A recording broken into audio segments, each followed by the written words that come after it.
Hey friends, and welcome to another YouTube video in which we're gonna speak about how you can price your product and service to the best of your ability so that you make the most profit and why you should care about it. So let's start.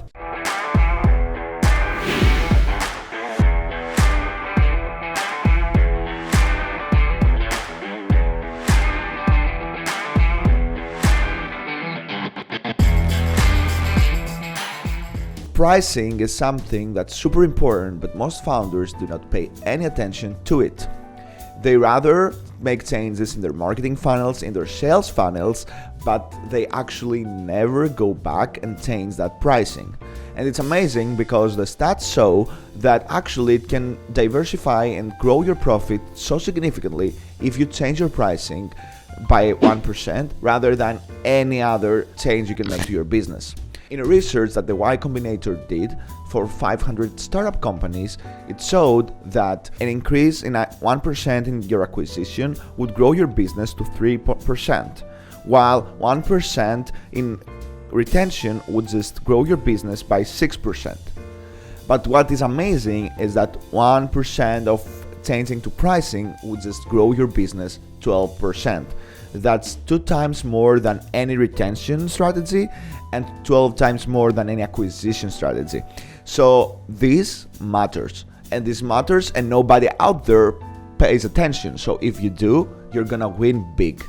So before we start, let me introduce myself. I'm Theo Kanellopoulos. I'm founder of Planet Growth. We're helping B2B founders reach 1 million ARR in 12 months with sales and marketing systems while remaining profitable. So if you care about growing your product and reaching that 1 million ARR mark, which will just blow up your business and give you the potential that you need, then subscribe to this channel and like this video because you're gonna see many videos of me coming every week with strategies of how you can do it. But now let's go back to actually how you can price your product. So step 1, find a price that meets the demand curve. And how you do it. So if you think of it, there is one fine line in which your pricing should be. It should be between the value that you give to someone through your product, and then it should be at the level that your cost is. So if you find the pricing that is in between, you're profitable. But how do you find that pricing and what should that pricing be? So usually what I advise my clients to do is that I need them to estimate what is the actual value that someone gets out of the product. So let's say, for example, that's 100K. So what we do is that we start from a starting point, which is the 10% of that price. So if your product delivers a value of 100K, then go from 10K and start increasing your price until you see objections. Now, I'll go deeper in that later, and I'll speak to you about how you actually do this validation of the pricing.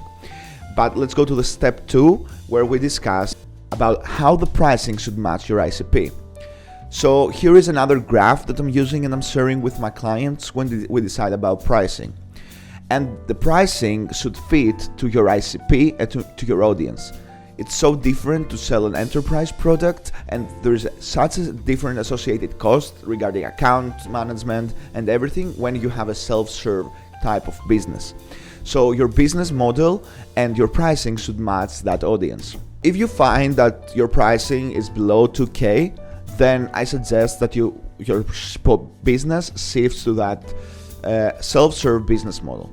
That will serve greatly. You won't have any problem, and I have seen so many businesses have a 2K pricing and that working great with a self-serve funnel. So don't worry about, people wouldn't sign up for 2K per year. They would. They definitely would. I've done this many times. So don't worry about that. So imagine a graph that has 2 axes. The one is the high and low price, and the other is low and high complexity. So if you have a really low complexity product that is really easy for people to understand, then all you have to do is to price it at a level below 2K. So that would mean that also your business model will be a self-serve funnel. You don't have to worry about, onboarding clients so much. You don't need to have an account management system in place. All you have to do is build a self-serve and at onboarding stages with tools that would allow you to just onboard people automatically. Then let's say you are speaking about low complexity but really high cost of your product for you. So that would mean also a really high price. This can be, for example, agencies or services that involve humans in them. And this is usually the pricing there diversifies from 2K to 10K, where this is the moment that you actually need to have a pricing model that's more transactional. So you invoice people monthly, you try to get them to buy your product monthly, and you care about the retention, but that doesn't mean that basically you will have to over deliver every time. But that's more of a transactional process where you actually retain the client, and maybe you actually have to pay more attention. And then it's the enterprise pricing. So this has to do with really high costs and also has to do with really high complexity. Their clients most probably won't be able to do it themselves, but they would need your help, your account management, and so many people to actually onboard themselves. So in that case, your ticket grows so much. And this is why I believe that going for enterprises is the biggest and the most important thing that a startup, when they're trying to reach the 1 million ARR, should do. The reason is that they win so big without pricing, and then you add so much freedom to your bottom line. So go ahead and try that. And there you can have deals of 25K or more. So, you get so much freedom with that. And of course, nobody would care to do the latter, so I won't even bother about saying it. Now, let's go to the point that we also want to cover, which is price optimization and price validation and how you do it. So remember before we spoke about that 10% of price that you would actually like to have and that you would actually should start from? So imagine this. Now, every time you close a deal or you get a new client, that means that you have the ability to increase your price by 5%. Try that again and again. Every time you get a client, increase your price by 5%. Is it a self-serve? Is it an enterprise package? Every time, just increase it by 5%. When you meet an objection, and the objection is based on pricing and has nothing else to do with your business, then reduce it by 20%. So this is the 10-5-20 rule, which you actually start from a 10% pricing, you increase every time by 5%, and when you meet objections, you reduce your price by 20%. This way you can validate the pricing and find out which is that point in the demand curve that would actually make your pricing work, but also get you the maximum profit. And then we come to step 4, which is also significantly important and has to do with how you actually price your product so that you get the most value and the most lifetime value out of its client. And you know what? That is something that most startups do wrong, and they reach the 1 million ARR mark or the 2 million ARR mark, and then they try to assess it. But if you put a lot of thought in it before you start or when you're starting, then it will be super significant for you and will just skyrocket your conversions, your sales, and will get you to that 1 million ARR much faster. So what that is your pricing model.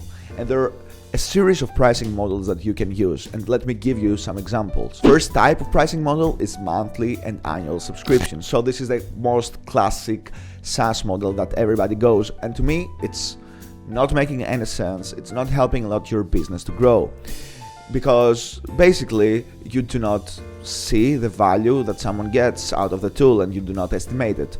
Because if you're having a model that has an annual subscription, then I would say that you cannot understand how much people are using it. So for example, if someone is actually using your tool a lot and they're just all day in there and they're making actions, they would pay the same amount of money that someone that does not use your tool at all is paying. And that doesn't give value to the one that doesn't use the tool so much, and then it just costs you so much money to deliver to the people who do use it, that you actually don't make enough money, or you actually don't actually get the most value out of every client that you have, because the one will churn and the other will just kill your costs.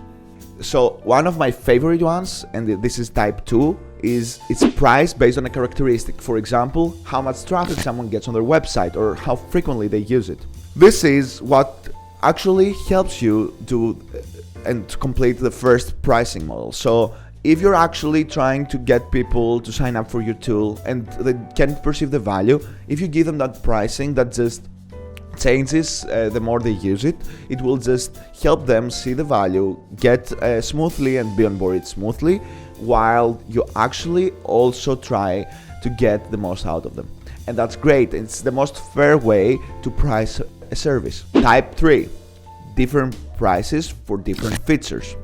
So this is something that we also see. We see this bronze tier, then you have the silver, the gold tier, and everyone has a different way to price their model. I think this works fine.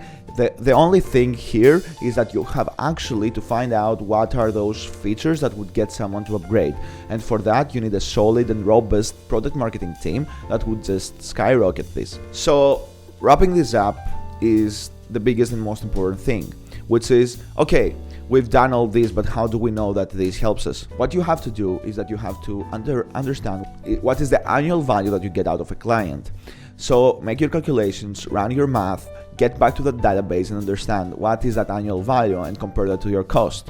So once you have that in place, then if that's positive and looks profitable and has at least a 20% margin, then go for it. If not, I'd suggest you go back to this method and run it again and again until you find which one of those pricing models plus business models works best for you and your business. So that wraps it up. Hopefully you liked this video. If you're still here, this means that you probably did. So hit that like button and subscribe to my channel to see more of my content, because I will be giving value every week to clients. And thanks a lot. Bye.